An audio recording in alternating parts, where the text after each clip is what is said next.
I heard that Mark Thornton from Every Man Has a Story has passed on, and I just wanted to give my thoughts, share my feelings, if that is okay to do on YouTube in the sort of the Philippines community here.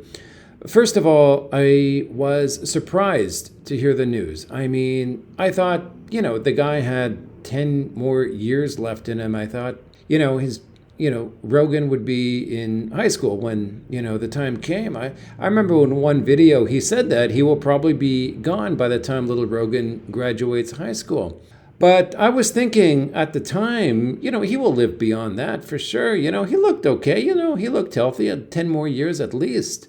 So the time has come. It's surprising. It's unexpected for me, and I guess that's just part of life. We never know what tomorrow will bring. But the objective of this video is to talk about the memory of Mark Thornton from Every Man Has a Story. Actually, my first memory of Mark was that I didn't like him.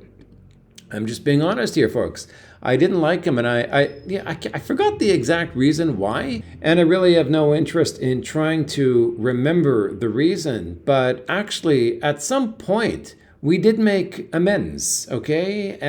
We did become friends, and I contacted him to do an interview on his channel. And he was cool about it. And even though he and I had our quarrel at the beginning, which was, I can't remember, but it was some miscommunication. I mean, it's Dramageddon. This is what happens in Dramageddon. But I remember what happened exactly. Okay, I commented on his live stream. If it's okay, if I remember, it said bygones be bygones. Let's let bygones be bygones. And he was cool with it. He said, yeah, it's not worth having a grudge over. It's better to be friends. And that's true. It is true. It's better to follow the path of positivity. So he and I, we met in person at Ground Zero in Dumaguete. Of course, he lived in Dumaguete and I was just visiting, so it was a perfect time to meet. I did reach out to him. I said, I will be in Dumaguete. We can meet up. And he said, yeah, let's meet up at Ground Zero at, I think it was 9 a.m. in the morning. Boy, it must have been 6 months ago now. And anyway, I mean, we went upstairs in Ground Zero and he interviewed me, and it was a pleasure to be interviewed by him and a pleasure to meet him. And it was a pleasure to meet his wife, Jen. The first takeaway from our meeting was that, I mean, the guy's a giant. I mean, he was like 6'7" or something like that. I'm 6'2" myself. Usually I'm the tallest guy in the room, but he was a big man. But that is only, but yeah, usually I'm the tallest guy in the room in the Philippines. But that is, except if, of course, Mark was in the room. I'm sure Mark was always the tallest in the room. I mean, who's taller than 6'7", right?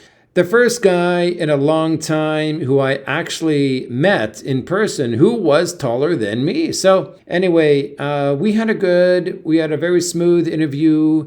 He is good at what he does, and, he's good with his open-ended questions, which makes it easy to be interviewed by him. And so anyway, after that interview, I left Ground Zero and, Mark came downstairs together with me and he continued his breakfast with his wonderful wife, Jen. And yeah, Jen was pregnant with little Rogan at the time. I do remember her belly. So anyway, I left Ground Zero and Mark and I kept in touch online on Facebook. He was always cordial. We were always cordial with each other. And he mentioned, that he wanted to do another interview. And, I was totally down with this because the first interview was very easy. Like we could have kept going, right? But of course, at some point, things are too long, so he's got to put a cap on it. So we were going to continue the interview at another time. But I mean, he asked these open-ended questions it's easy to elaborate with, is what I'm trying to say. So it's easy to be interviewed by him.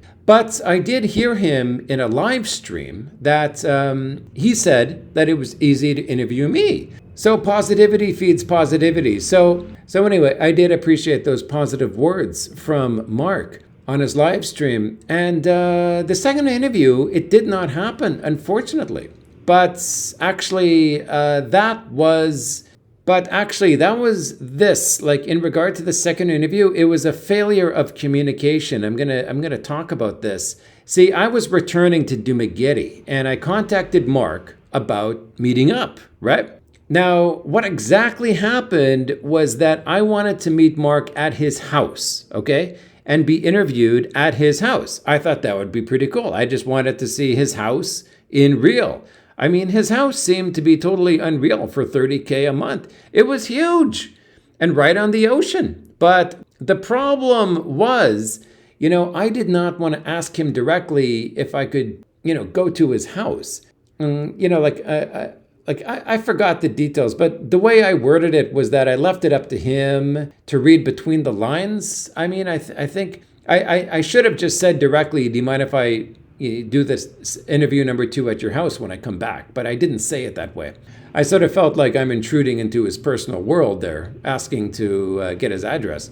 But anyway, as I sort of worded it, I didn't say it directly. He didn't get it, and we ended up meeting at Bo's coffee shop. And, at Bo's, we talked about a lot of different topics, but we didn't do an interview, unfortunately.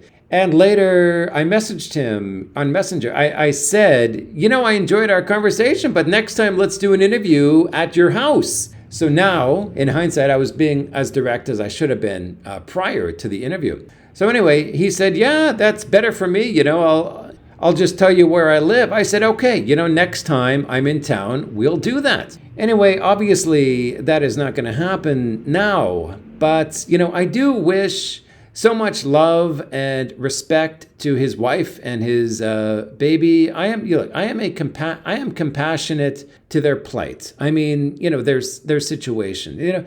She knew his age, and she knew like he'd go before her. But now it's kind of like the reality has hit.